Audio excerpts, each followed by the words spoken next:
The sound of rain tapping against the window pane filled the cramped apartment as Linda Taylor folded the last piece of laundry. Her hands were steady, but her mind was racing. She glanced at the clock. It was nearing 7 p.m. Dinner was simple tonight, a plate of reheated spaghetti, enough to keep her 6-year-old son, Leon, full and happy. He sat at the wobbly kitchen table, coloring on a sheet of scrap paper, his cheerful hum a stark contrast to the storm brewing inside her. Linda's life was a balancing act on a frayed rope. Bills were overdue, her part-time job at the diner barely covered essentials, and the landlord's patience had worn thin. Yet every time she looked at Leon's bright eyes and wide smile, she found a reason to push through. He was her world, her one unwavering light. "Mommy, look!" Leon chirped, holding up his newest masterpiece. It was a crayon drawing of a big house with a garden. "This is where we'll live one day. You said we'd have a garden, remember?" Linda smiled, brushing a stray curl from his forehead. "I remember, sweetheart. And we will. Just wait and see." But even as she said the words, doubt crept in. Dreams like that felt impossibly far away. She sighed and went to clear the mail piled on the counter. It was the usual mix of past-due notices and junk, until her fingers stopped on a small folded flyer. The bold letters grabbed her attention immediately. Private caregiver needed. Generous pay. Immediate start. Her heart skipped. Generous pay. It sounded too good to be true.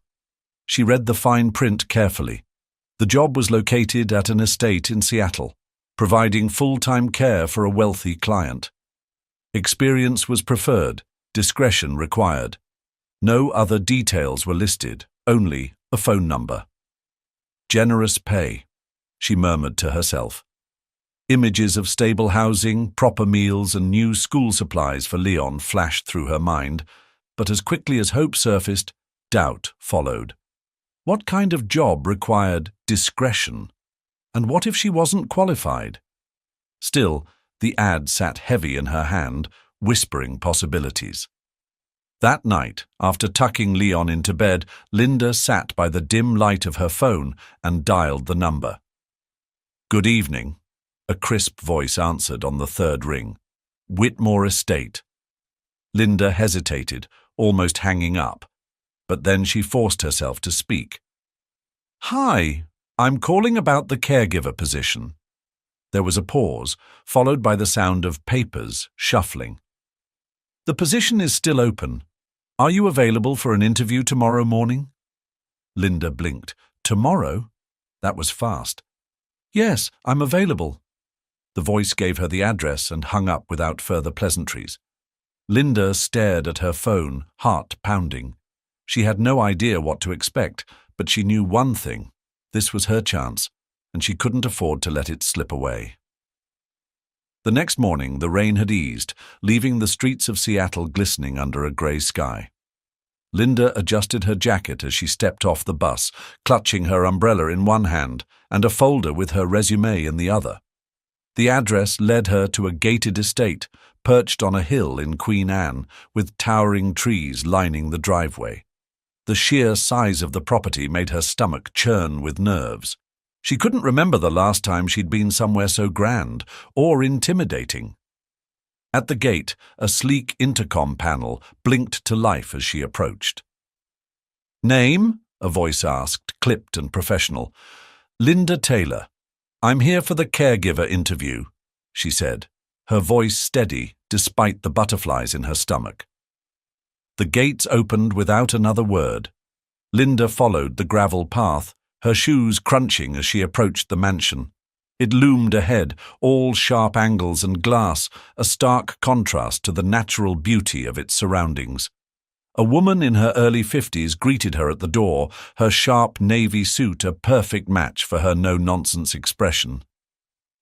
"Welcome to the Whitmore Estate," the woman said, extending a hand. "I'm Lucy, the housekeeper. Follow me."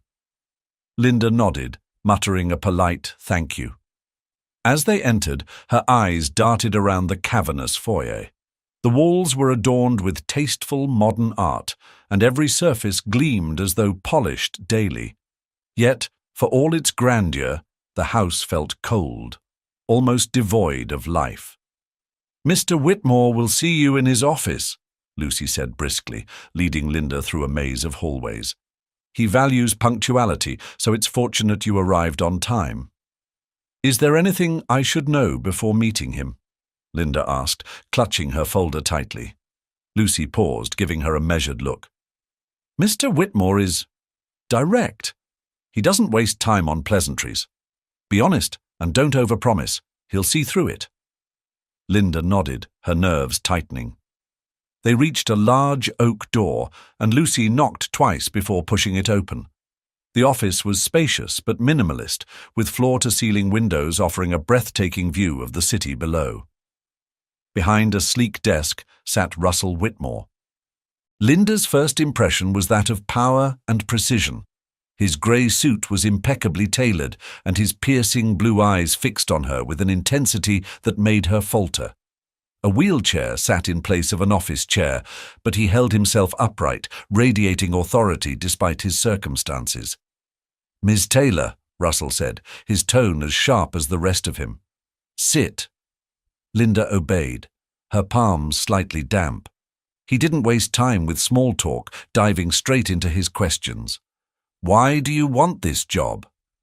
Linda hesitated, then decided honesty was her only option. "I'm a single mother. I need to provide for my son, Leon, and this job could give us a chance at stability." Russell's expression didn't change. "Have you worked with patients with physical disabilities before?" "No," Linda admitted, "but I'm a fast learner, and I'm determined." There was a pause, a heavy, assessing silence. Finally, Russell leaned back slightly. "You'll start tomorrow. Lucy will brief you on the specifics of my care. Don't make me regret this." Linda blinked, stunned by the abrupt decision. She managed a polite, "Thank you," before he dismissed her with a curt nod. As she followed Lucy back down the hall, a mix of relief and trepidation washed over her. She had landed the job, but the real challenge was only beginning. The early morning air was brisk as Linda arrived at the Whitmore estate for her first day of work. She adjusted her scarf against the chill, clutching her bag tightly as she made her way up the long driveway. The towering trees and perfectly manicured lawns framed the mansion like a postcard, but its sheer size and silence felt almost oppressive. Lucy greeted her at the door, her sharp eyes scanning Linda from head to toe. "You're on time." "Good," she said with a nod. "Follow me." Linda stepped inside, her footsteps echoing faintly on the marble floors.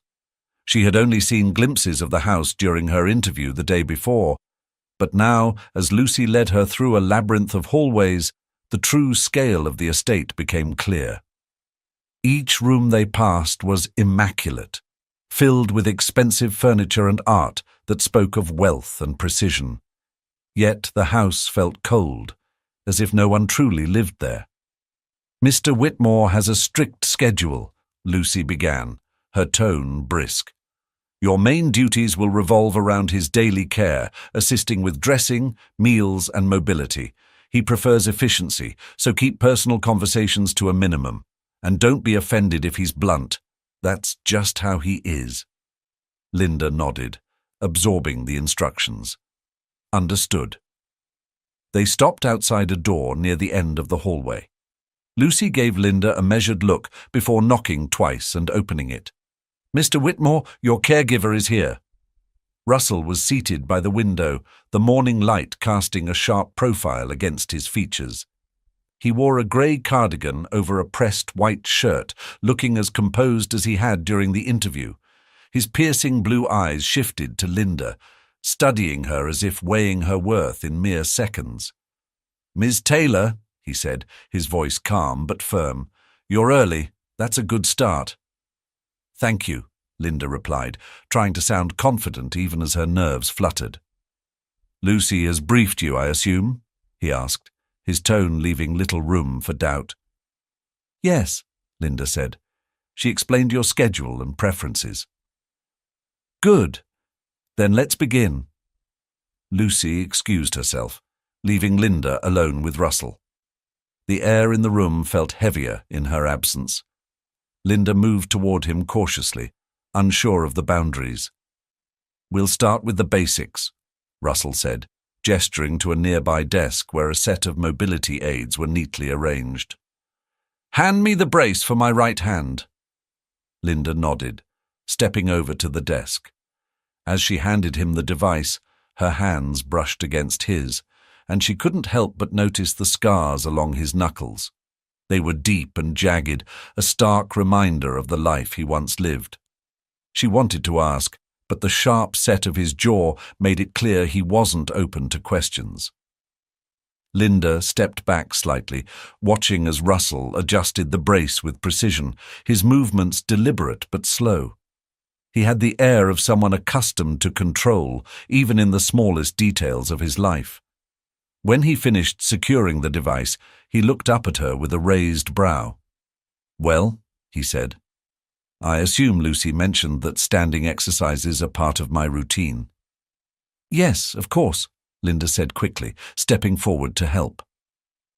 Russell extended his hand, a silent signal that she was to assist him.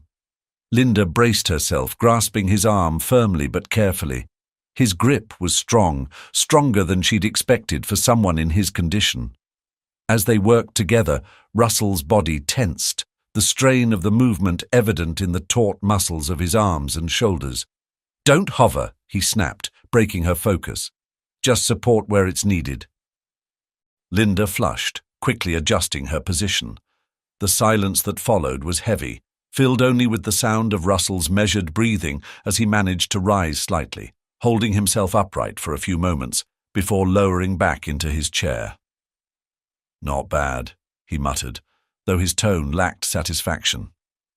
We'll go longer tomorrow. Linda nodded, her palms slightly damp from the effort. Understood. Would you like me to prepare breakfast now? Lucy will handle it today, Russell replied curtly. I want you to focus on familiarizing yourself with the rest of the house. Lucy will give you the tour. We'll reconvene in the afternoon for the therapy session with Dr. Miller. Though it felt more like a dismissal than a suggestion, Linda nodded and quietly exited the room. Lucy was waiting just outside, her arms crossed and a knowing expression on her face. Let me guess, Lucy said as they began walking down the hallway. He was charming as ever. Linda let out a soft laugh, the tension easing slightly. He certainly has a way with words. That's one way to put it, Lucy replied, her tone laced with dry humor. He wasn't always like this, you know. There was a time when he could light up a room. Now he just... Just what? Linda asked, sensing there was more to the story. Lucy hesitated, her eyes flickering with something between sadness and resignation. Let's just say the accident didn't just take his ability to walk. It took the man he used to be. The words hung in the air as they continued their tour. Linda couldn't shake the feeling that this house, for all its grandeur, was filled with ghosts. Not of the literal kind, but of memories and lives that had been shattered. Every immaculate corner seemed to hide a story, and she couldn't help but wonder how much of it revolved around Russell. By the time the tour ended, Linda felt both overwhelmed and determined. The Whitmore estate was a maze of polished perfection, but beneath the surface lay cracks, ones she wasn't sure she had the right to explore, but felt drawn to nonetheless. As she returned to her modest quarters in the guest wing, she found herself glancing at the clock, counting the hours until the afternoon session with Dr. Miller. Her thoughts drifted to Leon. He'd insisted on giving her a crayon drawing before she left that morning, a picture of her holding a golden key. It's for luck, he'd said with a bright smile. Linda smiled at the memory, clutching the drawing in her hand. She didn't know what lay ahead, but for Leon's sake, she was determined to succeed. Linda approached the study the next morning, clutching her clipboard with Russell's updated therapy schedule. She had been instructed to bring the paperwork before his next session with Dr. Miller, but as she reached the doorway, she paused. The door was ajar, and Russell's voice, low and tense, drifted into the hallway. "I said no more delays," he barked into the phone. "Either the board gets in line or I'll find replacements who will." The conversation was brief, punctuated by a sharp click as he ended the call. Linda waited a moment before knocking softly. When she entered, Russell was already at his desk, his eyes locked on her with that familiar intensity. "Schedule," he said, his voice clipped. Linda stepped forward, placing the clipboard in front of him. "Doctor." Miller suggested extending the afternoon sessions by 10 minutes starting next week. He believes the additional time could make a difference. Russell glanced over the notes, his expression unreadable. "We'll see," he muttered before setting the clipboard aside. "Anything else?"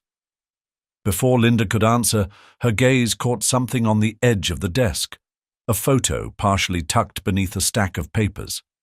The image showed Russell standing tall and confident, his arm around a striking woman with a sharp, knowing smile. A younger man, barely in his 20s, stood beside them. There was an unmistakable tension in their body language, as though the picture had been posed rather than natural. "Ms. Taylor?" Russell's voice snapped her attention back to him. His eyes had narrowed, following her gaze. "Something interesting?" "I'm sorry," Linda said quickly, stepping back. "I didn't mean to pry." Russell's expression darkened as he slid the photo into a drawer with deliberate precision. "Don't make a habit of it." The tension in the room was palpable. Linda felt the weight of his gaze as she excused herself, retreating to the hallway with her thoughts racing. Who were the people in the photo? The woman's confident smile and the younger man's guarded posture lingered in her mind. There was a story there, one that Russell clearly didn't want to share. Later that day, during Russell's therapy session, Linda noticed a shift in his demeanor. Dr. Miller had set up a series of stretches to improve his upper body strength, and while Russell followed the instructions with determination, his mood was sharper, more brittle than usual. "You're favoring your right side again," Dr. Miller said, adjusting Russell's posture. "Relax your shoulders and focus on even distribution." "I'm aware," Russell snapped, though he adjusted his stance accordingly. Linda watched from the corner, noting the tension in Russell's movements. His usual sharpness felt different today, less like controlled precision and more like barely restrained frustration. Something had unsettled him, and she couldn't help but suspect it had to do with the photo. "After the session, Doctor." Miller packed up his equipment and turned to Linda. "He's making progress," he said quietly, glancing toward Russell, who was now seated by the window, staring out at the rain. "But it's slow, and I don't just mean physically." Linda followed his gaze. "What do you mean?" Dr. Miller hesitated before answering. "Russell's recovery isn't just about his body. The accident took more from him than mobility. It stripped away his trust, his willingness to rely on anyone. That's the real battle." Linda absorbed his words, feeling the weight of them. "Does he ever talk about it, the accident?" "Rarely," Dr. Miller said, shaking his head. "And when he does, it's in fragments. Whatever happened that night, it's not something he's ready to face." "With that, Doctor." Miller excused himself, leaving Linda alone in the room with Russell. She approached cautiously, her footsteps soft against the polished floor. "You can stop hovering," Russell said without turning around. His voice was quieter than usual, almost resigned. Linda hesitated, then spoke. "You're doing well. Dr. Miller said the progress is slow, but it's progress." Russell let out a dry laugh, though there was little humor in it. "Progress? That's a nice way of saying I'm still stuck." "You're not stuck," Linda said firmly. "You're moving forward, even if it doesn't feel that way." And that matters. For a moment, there was silence. Then Russell shifted slightly, glancing at her out of the corner of his eye. "You're awfully optimistic for someone working here." Linda smiled faintly. "I have to be. My son reminds me every day that hope is what keeps us going." Russell didn't respond, but something in his expression softened just for a moment. Linda took that as a sign to leave him with his thoughts. As she turned to go, she caught sight of the drawer where he'd hidden the photo earlier. The unanswered questions lingered in her mind. That evening, as Linda helped Lucy in the kitchen, she decided to test the waters. "Lucy, do you know much about Mr. Whitmore's past?"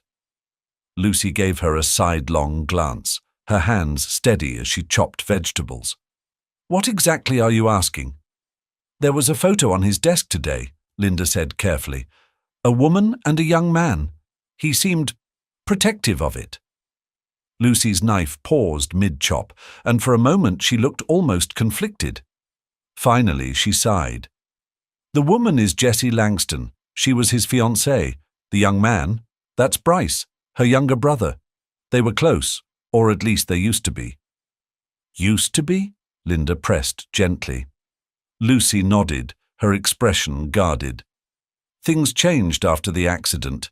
Jessie, let's just say she has her own interests, and they don't always align with Russell's well-being.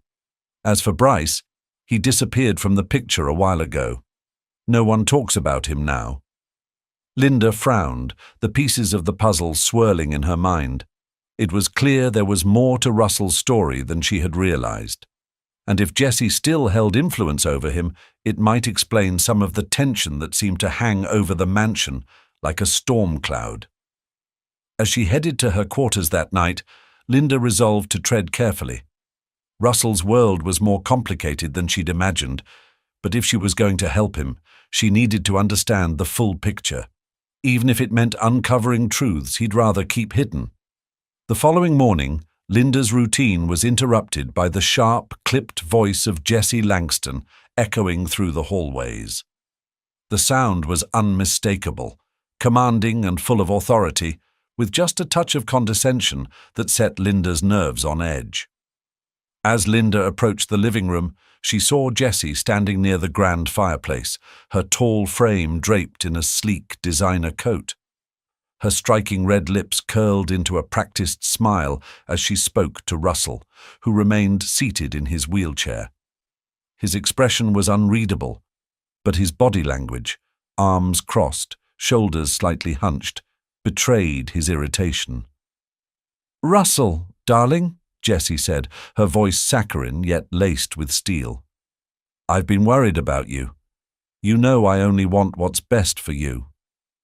Russell's eyes flicked toward Linda as she entered the room, though his expression didn't soften. "Jessie, your concern is noted, but as I've told you before, I have everything under control." Jessie turned, her sharp gaze landing on Linda. Her smile faltered for a brief moment, replaced by a look of thinly veiled scrutiny. "And this must be the new caregiver," she said, her tone turning icy. "Linda, is it?" "Yes," Linda replied, keeping her voice steady. "Nice to meet you." Jessie's smile returned, though it didn't reach her eyes. "I hope you understand how important your role is here. Russell has very specific needs, and it's crucial that those needs are met properly." The implication hung in the air, clear enough to make Linda's stomach tighten. "I'll do my best," Linda said, meeting Jessie's gaze without wavering. "Good," Jessie said, turning back to Russell. "I trust you'll let me know if there's any dissatisfaction." Russell's jaw tightened, but he said nothing. Linda took the opportunity to step forward. "Mr. Whitmore, your therapy session is scheduled to begin shortly. Should I let Dr. Miller know you'll be ready?" Russell's lips twitched, as if suppressing a smile at Linda's interruption. "Yes? Let him know," he said curtly. "Jessie, as you can see, I'm quite busy. Perhaps we can continue this discussion another time." Jessie hesitated, her carefully crafted facade cracking slightly. but she recovered quickly, leaning down to place a hand on Russell's arm. "Of course, darling. Just remember, I'm always here for you." As Jessie swept out of the room, her heels clicking against the marble floor, Linda exhaled slowly. The tension in the room seemed to dissipate with her departure, though it left behind a lingering unease. "She's charming, isn't she?" Russell said dryly, his tone laced with sarcasm. Linda hesitated. "She seems determined." Russell let out a humorless laugh. "That's one way to put it." Linda didn't have much time to dwell on the encounter. Dr. Miller arrived shortly after, his equipment in tow, and she helped set up for Russell's therapy session. As the exercises began, she couldn't help but notice how Russell's frustration was sharper than usual, his patience thinner. "You're leaning too much on your left side again," Dr. Miller said, his tone firm but calm. "Focus, Russell." "I am focusing," Russell snapped, his voice cutting through the room. He adjusted his posture, gritting his teeth as he forced himself to push harder. Linda stepped forward, instinctively placing a steadying hand on Russell's shoulder. "You're doing fine," she said softly. "Just take it one step at a time." Russell shot her a brief glance, his expression flickering between annoyance and something else. Gratitude, perhaps. He didn't say anything, but he didn't shrug her hand away either. By the end of the session, Russell was visibly exhausted. Dr. Miller packed up, offering a few parting words of encouragement before leaving. Linda remained behind, tidying up the room while Russell sat in silence, his gaze distant. "Jessie's visit threw you off," Linda ventured cautiously, her voice gentle. Russell's eyes flicked toward her, sharp but not angry. "She has that effect." Linda hesitated, then took a step closer. "It's none of my business, but she seems invested in your life." Russell let out a dry laugh, though it lacked any real humor. "Jessie is always invested, especially when it benefits her." There was a pause, the weight of unspoken truths filling the room. Linda debated whether to push further, but decided against it. Instead, she turned her attention to the stack of documents on the nearby table. As she moved them aside to make room, a piece of paper slipped out, catching her eye. It was a financial statement, Jessie's name prominently listed alongside several large transactions. Linda froze, glancing at Russell to see if he'd noticed. He had, and his expression darkened. "That's none of your concern," he said curtly, his tone a clear dismissal. "I'm sorry," Linda said quickly, stepping back. "I didn't mean to—" "Forget it," Russell interrupted, his voice quieter now, though still firm. "Jessie's involvement in my affairs is complicated." Linda nodded, biting back the questions swirling in her mind. As she gathered her things to leave, Russell spoke again, his voice softer than before. "Thank you for earlier, during the session." Linda turned, surprised by the unexpected acknowledgement. "Of course. That's what I'm here for." Russell gave a small, almost imperceptible nod before turning his chair toward the window, signaling the end of the conversation. Linda left the room with a mix of curiosity and unease. Jessie's visit had stirred something in Russell, and whatever it was, it felt like only the beginning of something far more complicated. As she walked back to her quarters, Linda replayed the events of the day in her mind. Jessie's words, Russell's guarded reactions, the financial statement, all of it hinted at a web of tension and secrets that went deeper than she'd realized. She resolved to tread carefully, knowing she was stepping into a world far more intricate and precarious than she had anticipated. The next morning, Linda found herself sitting with Leon in the small, sunny garden tucked behind her quarters. It was one of the few places on the estate that felt alive, with blooming flowers and the sound of birds breaking the heavy silence that often hung over the mansion. Leon, his face lit up with concentration, was busy coloring a new picture, a tall figure standing beside a smaller one. Who's that? Linda asked, leaning closer. It's Mr. Whitmore, Leon said proudly, holding up the drawing. And me. He said he used to be really strong, so I made him strong again. Linda smiled, her heart aching at the simplicity of her son's optimism. That's very thoughtful, sweetheart. Maybe one day he will be. Leon nodded confidently and went back to coloring. Linda couldn't help but think of Russell's exhaustion during the last therapy session. He carried so much weight, not just physical, but emotional. And Jessie's visit had only seemed to deepen the burden. A sharp knock on the garden gate interrupted her thoughts. Lucy stepped through, her usual no-nonsense expression softened slightly. "Linda, Mr. Whitmore would like to see you in his study." Linda nodded, gathering Leon's things and giving him a quick hug. "Stay here with Jane for a bit, okay? I'll be back soon." As she walked toward the house, her mind raced. Russell rarely summoned her outside of scheduled sessions, and the abruptness of the request left her unsettled. When she arrived at the study, she found him seated by the desk, a folder of papers open in front of him.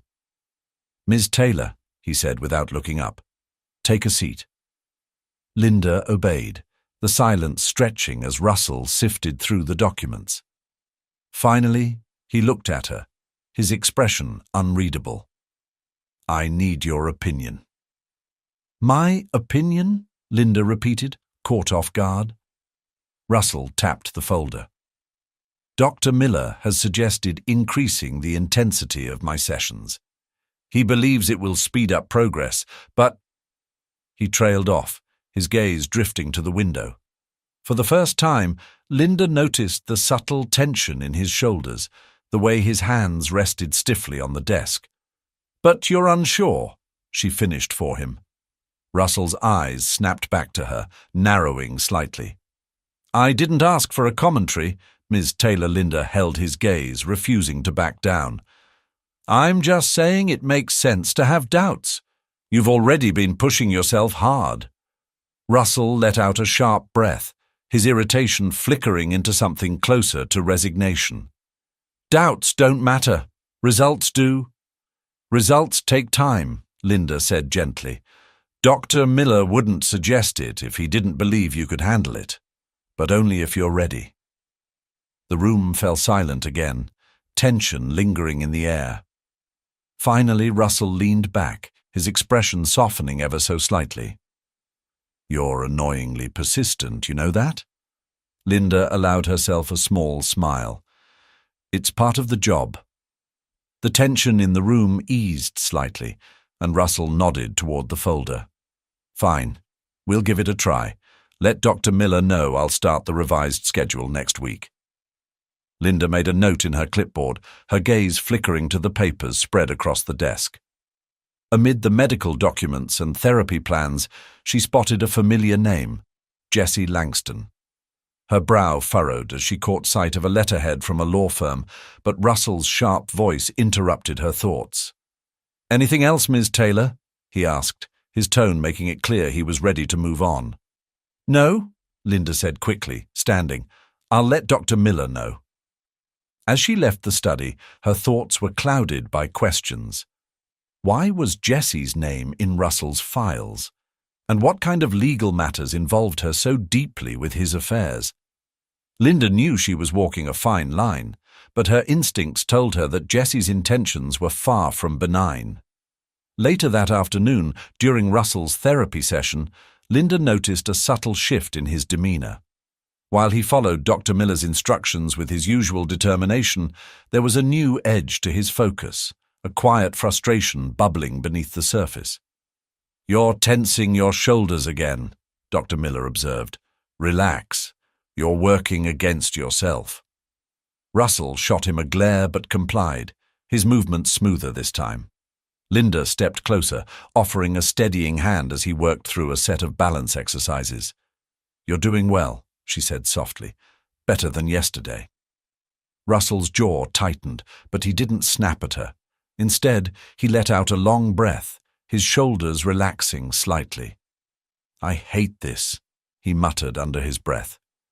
I know, Linda said, her voice steady, but every step counts, even the hard ones.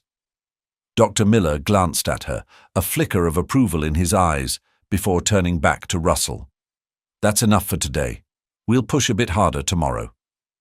As the session ended, Linda began packing up the equipment while Russell wheeled himself toward the window. He stared out at the sprawling garden, his gaze distant. You're good with people, he said suddenly, his voice low but clear.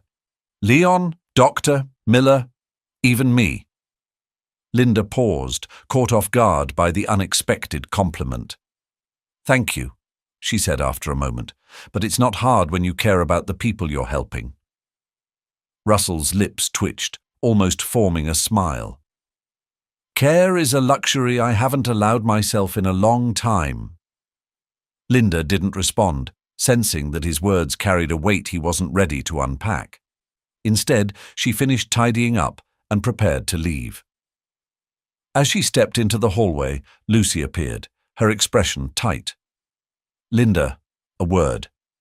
Linda followed Lucy into the kitchen, where the older woman lowered her voice. Jessie's been asking questions about you. About me? Linda frowned. Why? Lucy hesitated, her eyes flickering with concern. I don't know, but Jessie doesn't do anything without a reason. Be careful, Linda. She doesn't like competition. The warning sent a chill down Linda's spine. She thanked Lucy and returned to her quarters, her mind racing.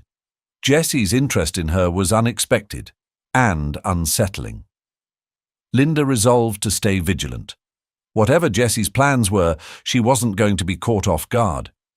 As she sat with Leon that evening, his cheerful chatter and hopeful drawings reminded her why she was here. No matter how complicated things became, she couldn't afford to falter. For Leon, and now for Russell, she had to keep moving forward, step by step. The next morning, Linda arrived at the therapy room early to prepare. She arranged the equipment neatly, double-checking everything on Dr. Miller's list. The revised schedule was more intense, and she wanted to ensure Russell had everything he needed to succeed. She'd seen glimmers of determination in him over the past few days, and though his sharp words often masked it, she could tell he wanted to improve. When Russell entered, his expression was unreadable as always, but his movements were deliberate. He wheeled himself to the center of the room, his gaze briefly scanning the setup before landing on Linda. "Everything ready?" he asked curtly. "Yes," Linda replied with a nod. "Dr. Miller will be here in 10 minutes. Russell grunted in acknowledgement and began stretching his arms. It was a small thing, but Linda noticed how his motions had grown slightly smoother over the past week. Progress, she thought, even if he refused to call it that. As they waited, Linda ventured cautiously. "Leon drew something for you again. He wanted me to give it to you later." Russell raised an eyebrow, but didn't look at her. "Another masterpiece, I assume?" Linda smiled. "He thinks so. This one has you standing. He's convinced it'll happen soon." Russell paused mid-stretch, his jaw tightening slightly. "Children are good at believing in impossible things." "It's not impossible," Linda said firmly. "Difficult, yes, but not impossible." Before Russell could respond, the door opened and Dr. Miller strode in, his usual calm demeanor in place. "Good morning," he said, setting his bag down. "Ready to push a little harder today?" "Let's get on with it," Russell said, his tone flat. The session began with balance exercises, each movement carefully calibrated to challenge Russell's endurance. Dr. Miller instructed, adjusted, and encouraged while Linda remained close by, offering support where needed. As the minutes ticked by, the strain on Russell became more evident. His breaths grew heavier, his brow furrowed with effort. "You're favoring your right side again," Dr. Miller said, stepping closer to adjust Russell's posture. "Focus, even weight distribution." Russell growled under his breath but obeyed, shifting his stance as instructed. Linda moved to his side, ready to steady him if needed. "Good," Dr. Miller said. "Now, let's try holding it for 5 more seconds." Russell gritted his teeth, his arms trembling as he maintained the position. Linda counted silently, willing him to succeed. When he finally lowered himself back into the wheelchair, a bead of sweat rolled down his temple, but his expression held a flicker of pride. "Not bad, Doctor," Miller said with a nod. "We'll build on this next time." Linda handed Russell a towel, her smile genuine. "You did great." Russell didn't respond, but the tension in his shoulders seemed to ease slightly. It was a small step, but it felt significant. As the session ended, Dr. Miller packed up his equipment, offering Russell a parting nod. "You're on the right track," he said. "Keep this up, and we'll see real progress in no time." Russell gave a curt nod, his expression unreadable, and turned his chair toward the window. Linda stayed behind, tidying the equipment. She glanced at him out of the corner of her eye, unsure if she should say anything. His profile was stiff, but there was a quiet energy about him, a simmering determination beneath the surface. "You're allowed to be proud of yourself, you know," Linda said finally, her voice soft but steady. Russell's head turned slightly, just enough to acknowledge her presence. "Pride is pointless until there's something worth being proud of."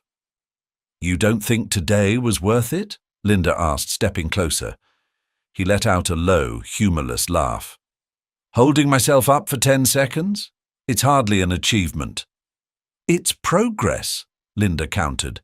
"And progress is everything right now. Leon believes in you, and I think he's onto something."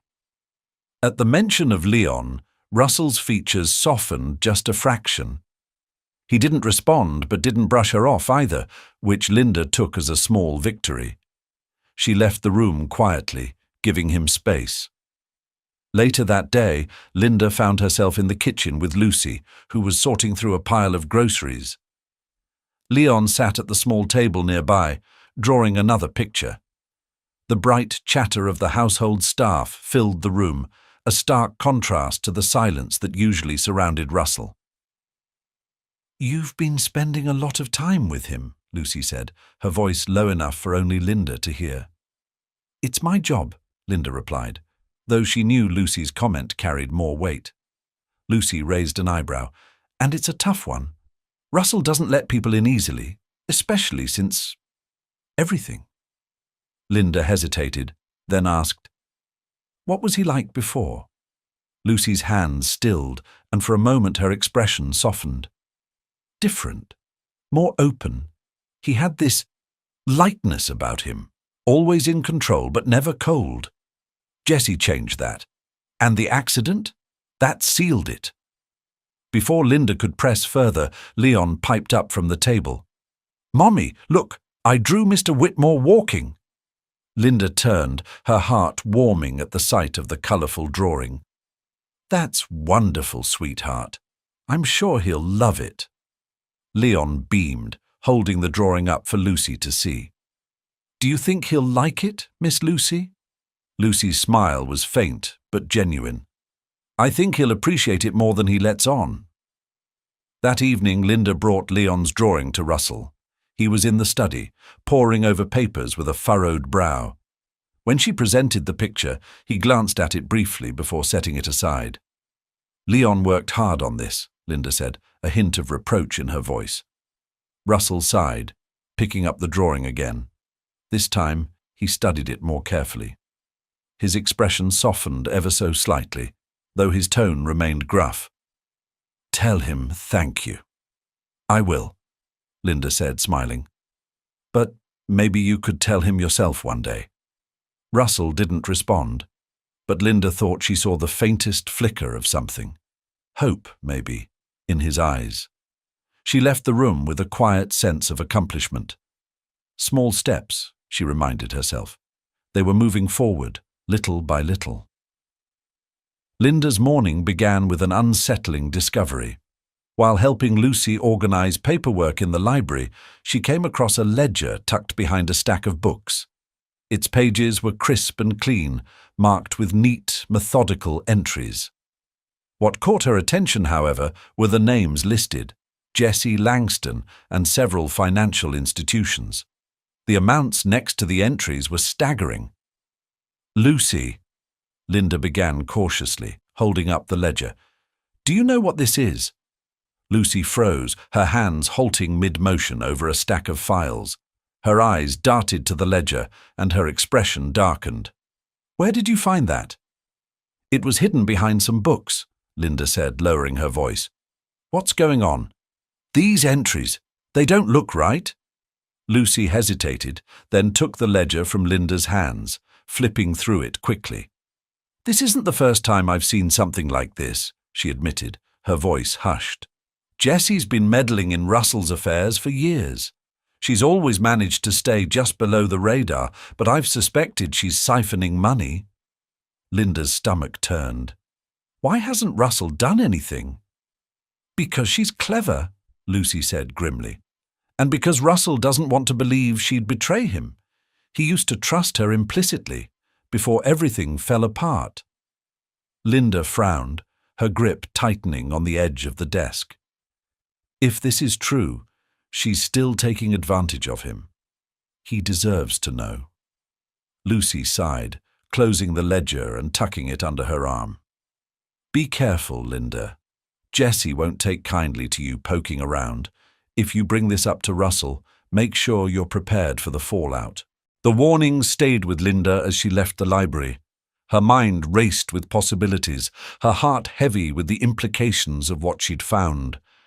Jessie's manipulative presence had always been unsettling, but now it felt downright dangerous.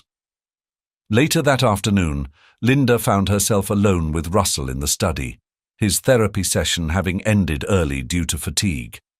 He sat by the window, the light casting sharp angles across his face as he stared out at the garden. "You're quiet today," Linda ventured, breaking the silence.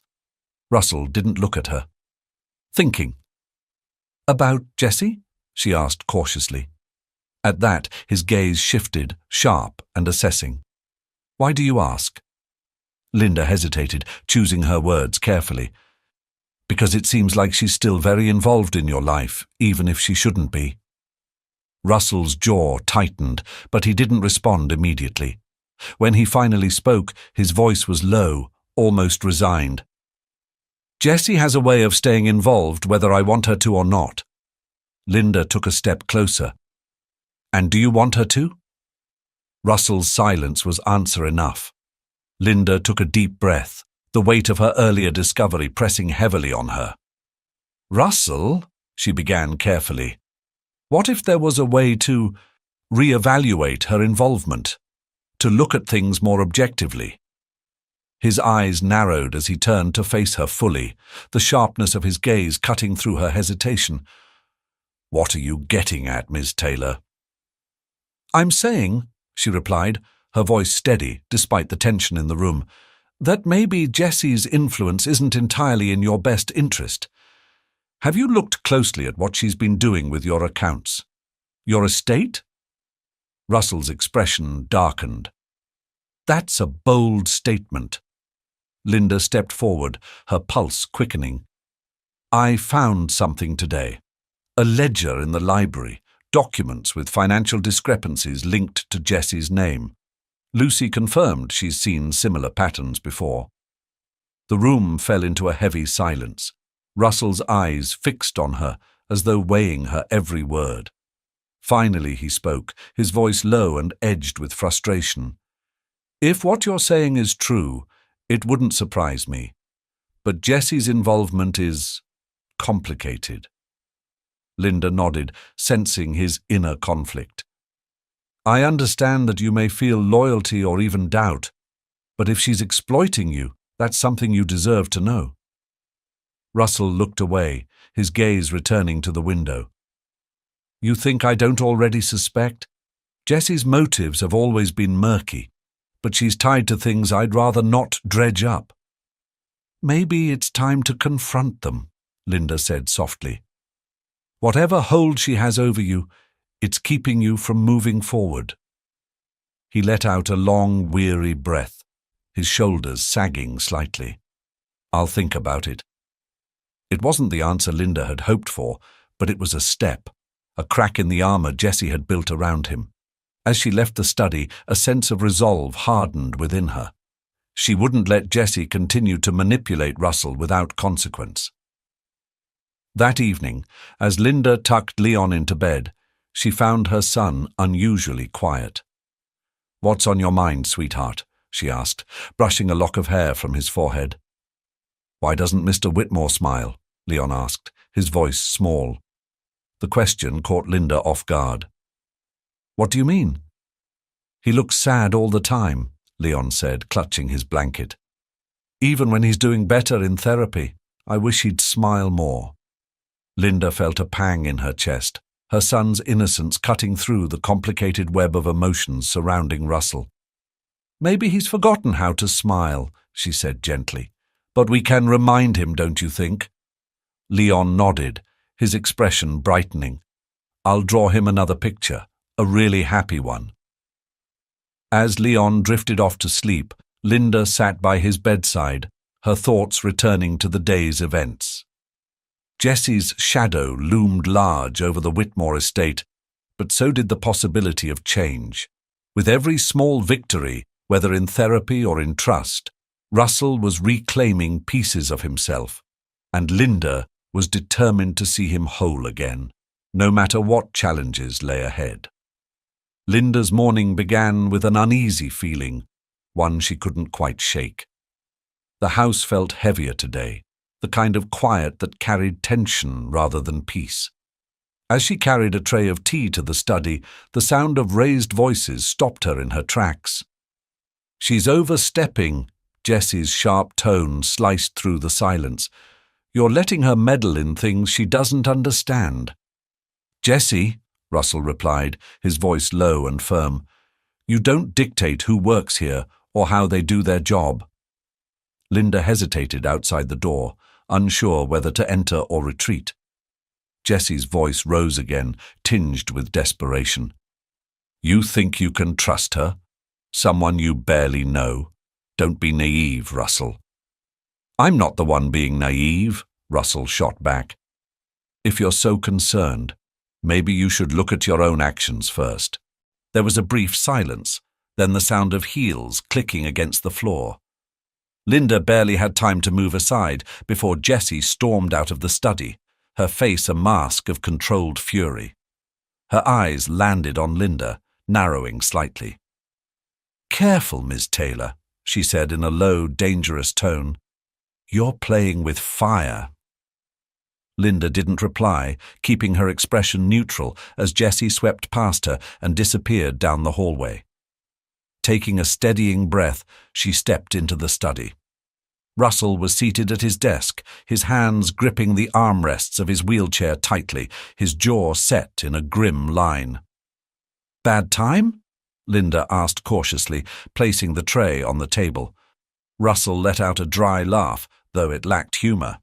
"That depends. Are you here to tell me how to run my life too?" Linda shook her head, keeping her tone light. "Number just bringing tea. Figured you might need it." For a moment, Russell said nothing, his gaze fixed on the window. Then he sighed, leaning back in his chair. "Jessie's not wrong, you know. You're in over your head." "Maybe," Linda admitted, taking a seat across from him. "But that doesn't mean I'm going to stop trying to help." Russell's lips twitched, almost forming a smile. "You're relentless." "It's part of the job," Linda said with a small shrug. "Speaking of which, I found something you should see." She pulled the ledger from her bag, placing it on the desk between them. Russell's expression darkened as he opened it, his eyes scanning the pages. The tension in the room grew palpable, the weight of the evidence undeniable. "Lucy told me this isn't the first time," Linda said softly. "She's been watching Jessie's actions for years." Russell closed the ledger with a sharp snap, his expression hardening. "And you thought it was your place to bring this to me?" "I thought you deserved the truth," Linda replied, meeting his gaze evenly. Russell studied her for a long moment before nodding. "Thank you." The tension in the room lingered as Russell placed the ledger aside. His gaze drifted to the window, his thoughts clearly elsewhere. Linda hesitated, unsure if she should say more, but the hard set of his jaw told her he was wrestling with emotions he wasn't ready to share. "She's been doing this for years," Russell said finally, his voice low and laced with bitterness. "I always suspected, but I didn't want to believe it. Jessie was there for me after the accident, when most people walked away. That kind of loyalty, it's hard to question." Linda chose her words carefully. "Loyalty doesn't excuse betrayal, Russell. You've worked hard to rebuild yourself, but she's been holding you back, whether you see it or not." He glanced at her, his expression softening slightly. "You're not wrong, but confronting Jessie isn't as simple as you think. She knows things that could complicate my position, not just in this house, but in the business world." Linda's heart sank. Jessie's grip on Russell ran deeper than she'd realized. "Even so," she said gently, "you can't let her keep manipulating you. This ledger is proof of what she's been doing. You have something to stand on now." Russell didn't respond immediately, but his silence spoke volumes. He was weighing his options, considering the consequences of taking a stand against someone who had once been so intertwined with his life. A knock at the door interrupted their conversation. Lucy stepped in, her face unreadable. "I thought you'd want to know. Jessie's left the estate for now, but she made it clear she'll be back." Russell's eyes narrowed. "Of course she will." Lucy hesitated before adding, "And, Mr. Whitmore, I overheard her on the phone. She was speaking to Bryce." The name hung in the air like a storm cloud. Linda glanced at Russell, whose expression had turned icy. "Bryce," he said, his tone clipped. "That explains a lot." Linda leaned forward. "Who is Bryce?" Russell let out a slow breath, his frustration evident. "Jessie's younger brother. He's always been a wild card, charming on the surface but dangerous underneath. If Jessie's involving him, this situation is worse than I thought." Linda's concern deepened. "What does he want?" "Money," Russell said simply.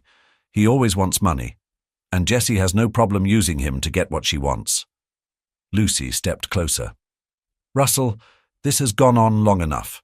If Bryce is back in the picture, you need to act before they do more damage."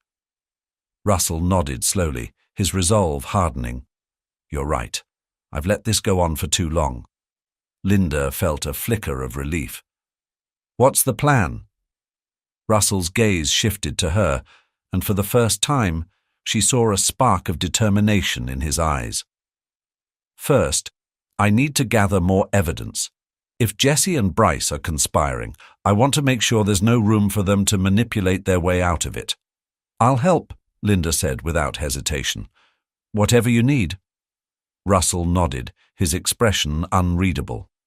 "Then we'd better get to work." Linda had never seen Russell so focused. The usual weight of resignation that clung to him seemed to have lifted, replaced by a quiet intensity. For the past hour, he'd been combing through files and emails, his eyes sharp and calculating as he pieced together the puzzle Jessie and Bryce had left behind. "This isn't just about siphoning money," Russell said, his voice low but firm. He tapped a document on the desk, frustration flickering across his face.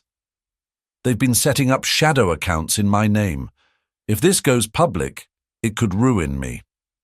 Linda leaned over, scanning the paper he'd pointed to.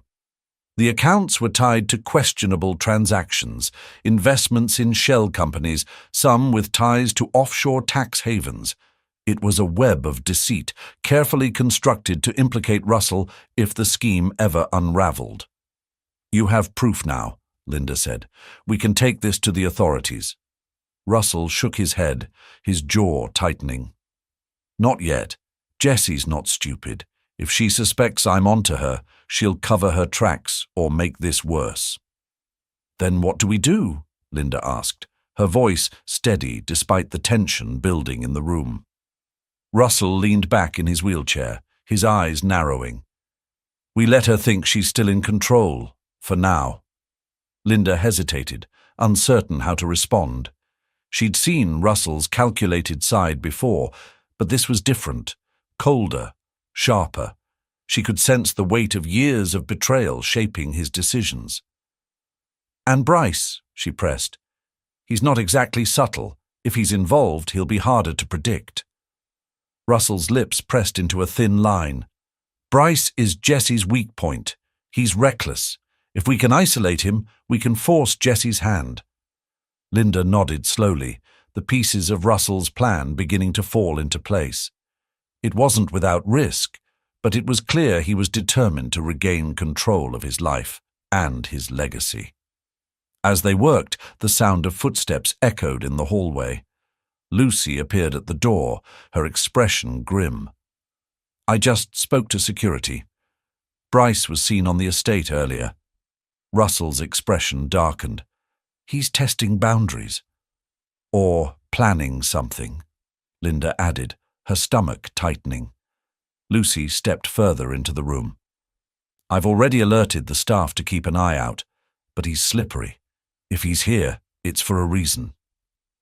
Russell nodded, his mind clearly racing.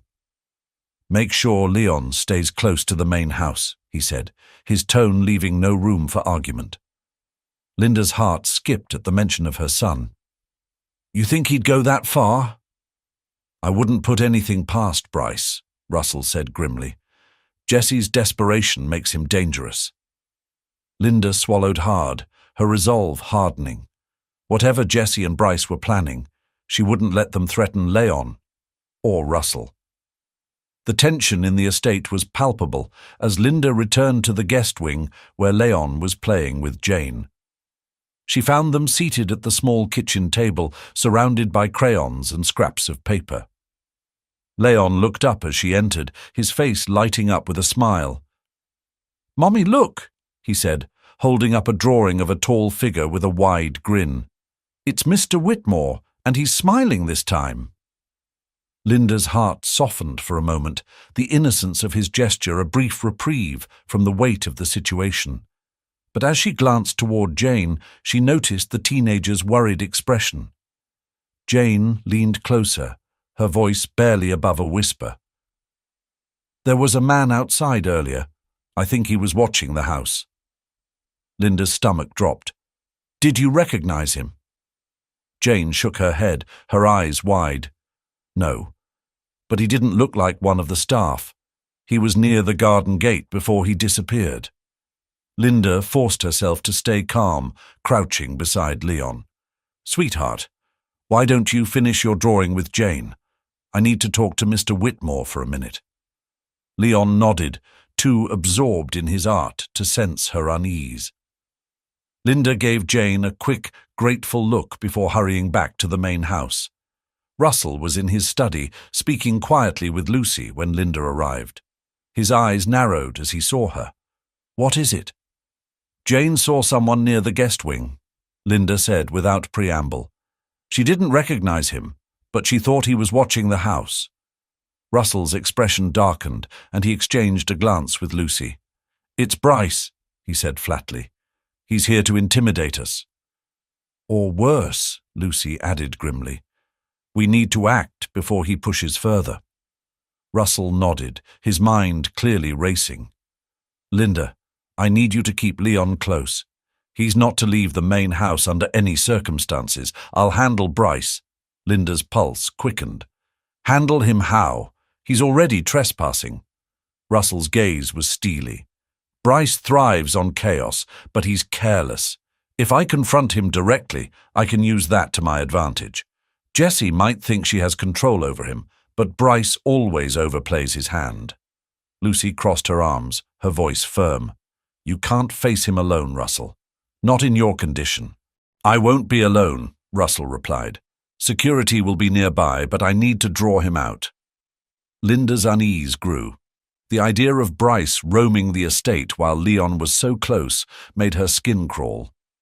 You're putting yourself at risk." "It's my risk to take," Russell said, his tone leaving no room for argument. "But I won't let him threaten this house, or the people in it." Linda hesitated, then nodded. "Then tell me how I can help." Russell studied her for a moment before speaking. "Keep an eye on Jessie. If Bryce is acting, she knows more than she's letting on. We need her next move before she makes it."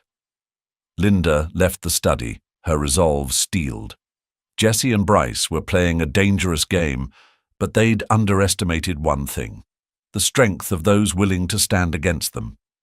The estate felt like a tightly coiled spring, ready to snap at the slightest provocation. Russell's plan was already in motion. He had instructed security to discreetly monitor Bryce's movements, ensuring that they could track him without alarming Jessie or anyone else who might be involved. Linda, meanwhile, focused on keeping Leon safe and gathering any insights she could about Jessie's next steps. As Linda walked through the hallway, she couldn't help but glance at the ornate clock mounted on the wall. Time felt sluggish yet urgent, every second dragging as though the house itself held its breath. Her thoughts were interrupted by the sound of Jessie's voice, sharp and cutting, coming from the drawing room. "You need to stop overthinking this," Jessie was saying, her tone laced with irritation. "It's simple. He's vulnerable, and we have the leverage. Bryce just needs to follow through." Linda's heart raced. Carefully, she moved closer to the slightly ajar door, her back pressed against the wall. Jessie was pacing, her heels clicking against the polished floor as she spoke on the phone. "I don't care what he thinks," Jessie snapped. "This isn't about his feelings. It's about making sure we secure what's ours. Do you understand?" There was a pause as Jessie listened to the person on the other end of the line. Her response was quieter, but no less venomous. "Fine. I'll handle it. Just make sure Bryce doesn't do anything stupid." Linda stepped back, her mind whirling. Whatever Jessie was planning, it was clear that Bryce was both a pawn and a liability in her scheme. Linda needed to act fast, but she couldn't risk Jessie knowing she'd overheard the conversation. Taking a deep breath, she turned and walked briskly toward the study, where Russell was finalizing his preparations. She found him at his desk, his laptop open and several files spread out before him. His expression was calm, but the tension in his shoulders betrayed the weight of the moment. "Jessie's on the phone," Linda said quietly, closing the door behind her. "She's giving Bryce instructions. She mentioned leverage." Russell looked up, his eyes narrowing. "Leverage? Did she say anything specific?" "No," Linda admitted, "but she sounded desperate. She told whoever she was talking to that she'd handle it herself if she had to." Russell leaned back in his chair, his fingers steepled in thought. Desperation makes her dangerous. If she feels cornered, she'll lash out. "What do we do?" Linda asked. Russell's gaze hardened. "We move faster. Security has Bryce under surveillance. If he's still on the estate, we'll confront him tonight. Jessie won't expect us to act so soon." Linda nodded, her resolve firming. She trusted Russell's instincts, but she also knew the risks. Jessie and Bryce were unpredictable, and the stakes had never been higher. As night fell, the tension within the estate grew thicker. Linda tucked Leon into bed, reassuring him with a calmness she didn't entirely feel. His innocent questions, "Will Mr. Whitmore be okay?" and "Can I draw something for him tomorrow?" tugged at her heart. She kissed his forehead, promising that everything would be fine, even as uncertainty churned in her mind. She made her way to the study, where Russell was waiting with Lucy and the head of security, a stocky man named Graham. A blueprint of the estate lay spread across the desk, marked with small red circles, indicating the places Bryce had been spotted earlier in the day. "We've confirmed he's still on the grounds," Graham said, his tone professional but urgent. "Last sighting was near the storage shed behind the guest wing. He's been avoiding the cameras, but our team has eyes on him now." Russell nodded, his expression resolute. "Good. We confront him there, away from the main house. I don't want Leon or the staff caught up in this. Linda stepped forward. I'm coming with you. Russell's eyes narrowed. Absolutely not. You need someone who knows what Jessie is planning, Linda countered. I overheard her earlier. She's desperate, and Bryce is her wild card. If he has leverage, we need to know what it is. Russell hesitated, clearly torn. Finally, he nodded reluctantly. Stay close and do exactly as I say. With the plan set, the group moved quickly and quietly through the estate. The air was crisp and still, the only sounds their muted footsteps on the gravel paths. As they approached the shed, the faint glow of a flashlight flickered through the cracks in the wooden walls. Graham signaled for everyone to stop, holding up a hand. He's inside, he whispered. Stay back. I'll go in first. Russell shook his head. This is my confrontation. Before Graham could protest, Russell wheeled himself forward, his movements deliberate. Linda followed a step behind, her heart pounding. As they reached the doorway, Russell spoke, his voice calm but commanding. Bryce, step outside, now. The flashlight beam wavered, then went dark. A moment later, Bryce emerged, his tall frame shadowed against the moonlight. His expression was cocky, but his eyes darted nervously between Russell and the others. Well, well, Bryce drawled. Didn't expect a welcoming committee. This ends tonight, Russell said, his tone as cold as steel. You've trespassed on my property, stolen from my accounts, and jeopardized everything I've built.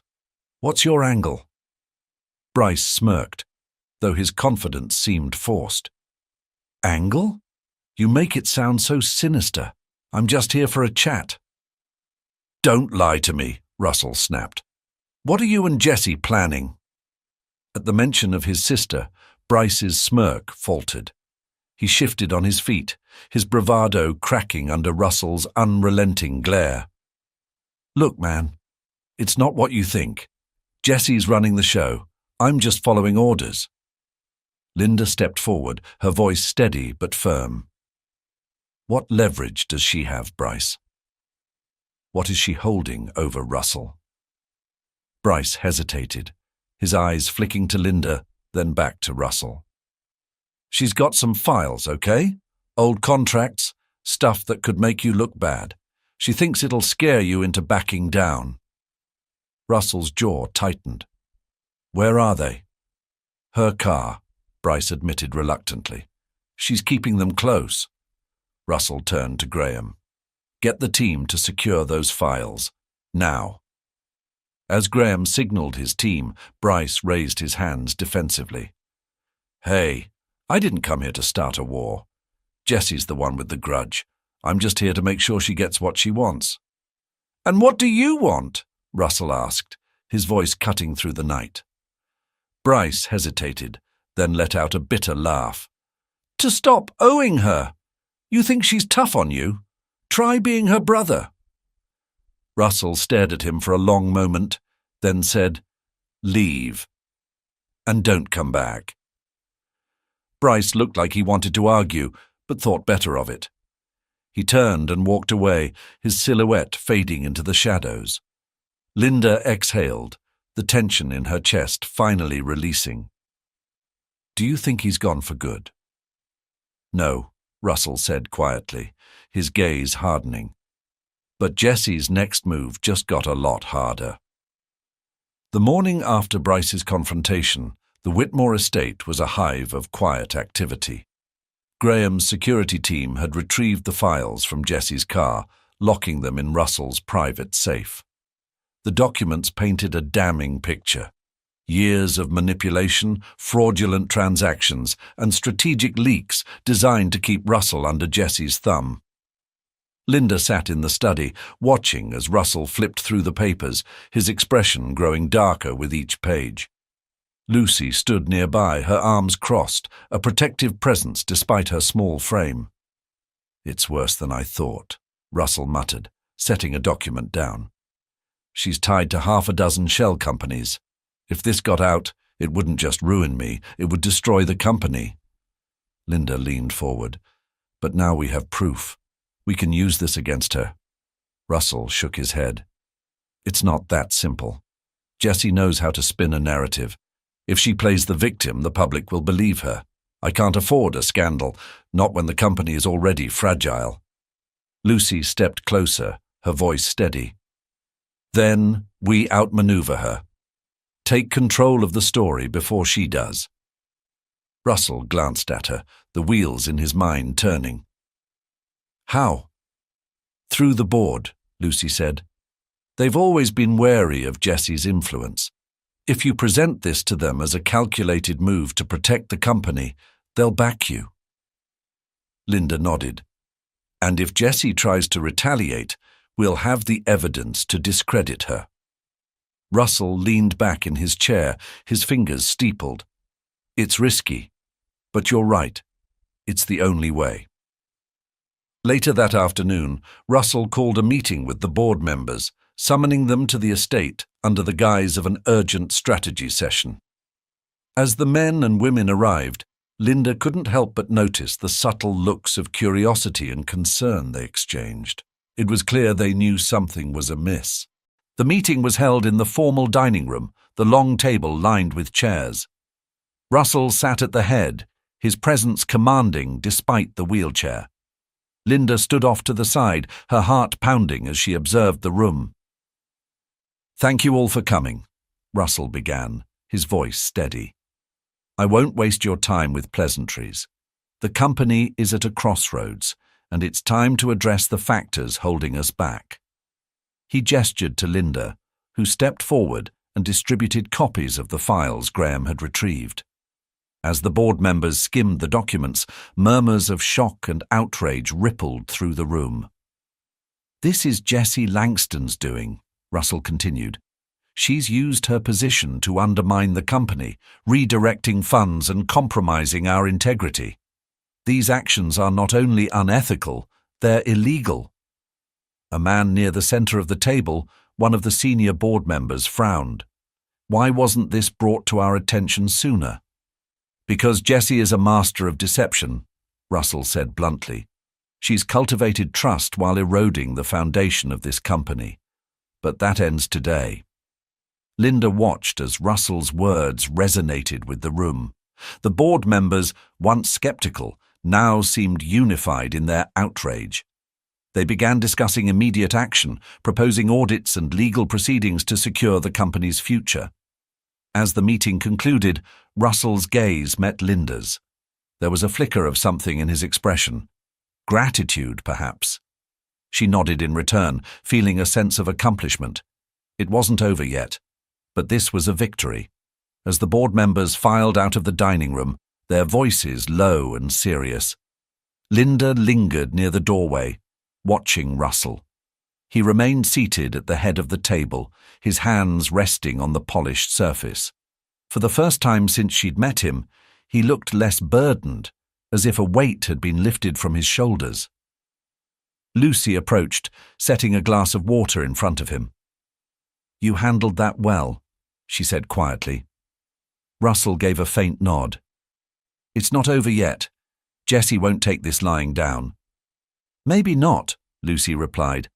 But now the board knows the truth. She's lost her biggest advantage. Linda stepped forward. What's our next move? Russell glanced at her, a flicker of resolve in his eyes. We make it official. I'll have the lawyers draft a formal motion to strip Jessie of her remaining authority. It'll be airtight. She won't have room to retaliate.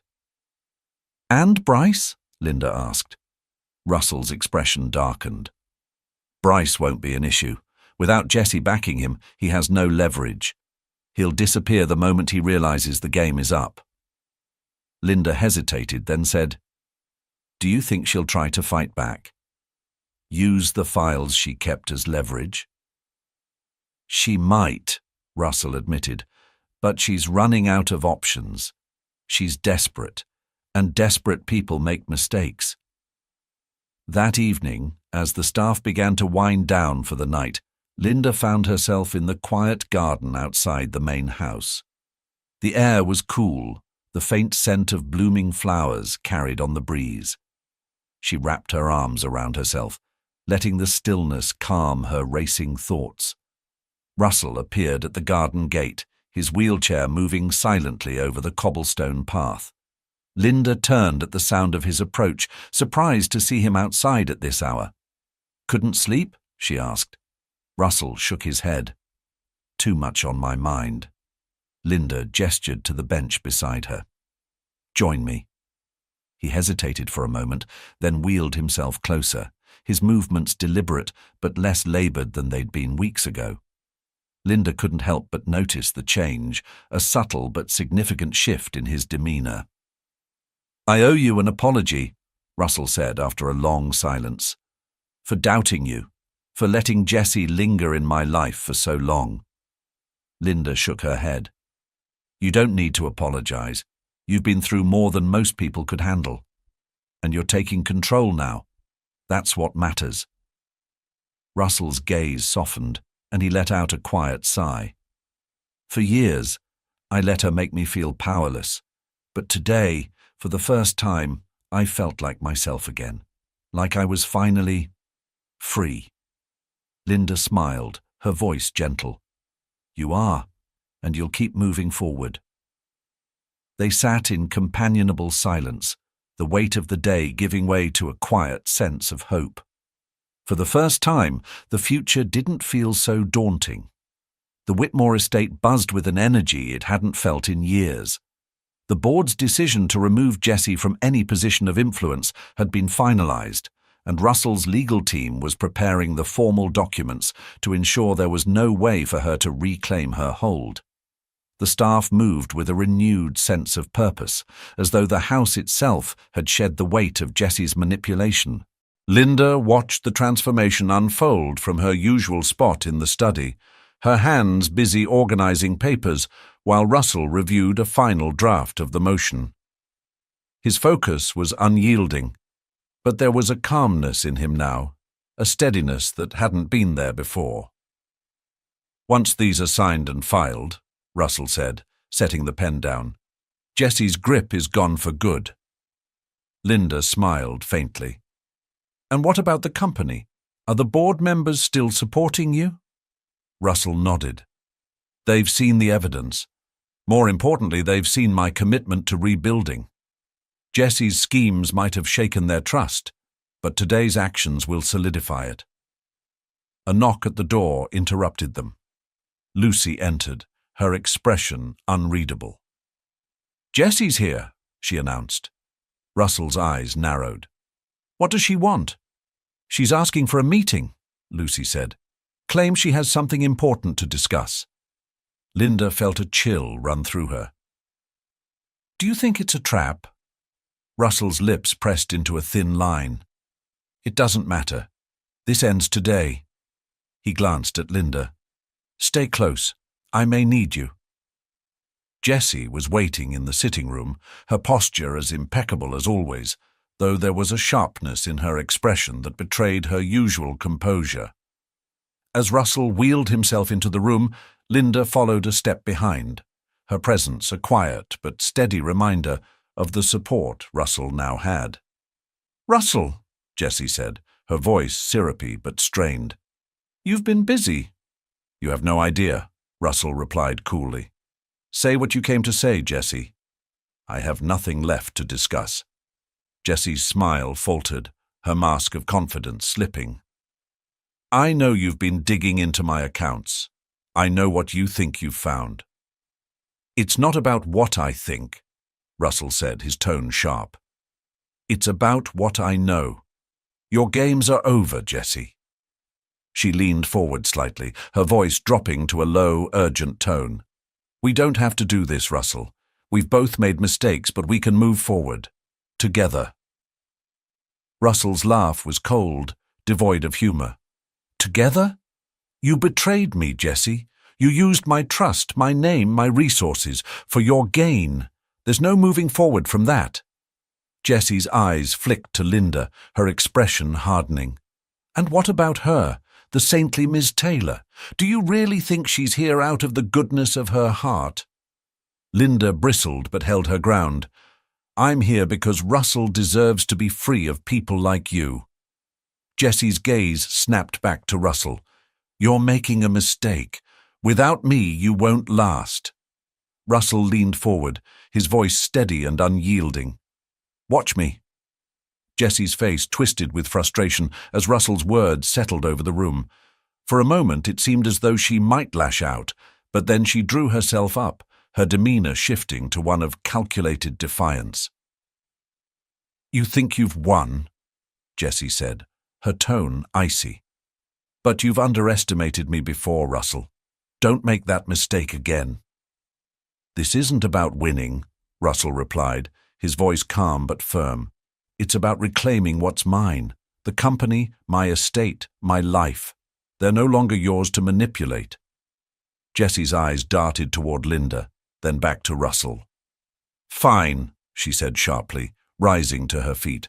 I'll leave, but don't think for a second that I'm finished. Russell didn't flinch. Go ahead, Jessie. Burn whatever bridges you have left, but don't come back here. Jessie lingered for a moment, as though searching for something to say that might shift the balance of power back in her favor. But Russell's unwavering resolve left no room for doubt. With a final glare, she turned and walked out of the room, her heels clicking against the marble floor like the tolling of a bell. Linda let out a quiet breath as the tension in the room began to dissipate. Do you think she'll try something else? Russell shook his head. She might, but it won't matter. We've neutralized her influence, and without the board's backing, she has no leverage left. Lucy appeared at the doorway, her expression softer than usual. She's gone, she announced simply. Russell nodded, a subtle weight lifting from his shoulders. Good. The days that followed were transformative for the estate. Without Jessie's shadow looming over them, the staff worked with a newfound energy, their morale lifted by the knowledge that the Whitmore name was no longer tethered to deceit.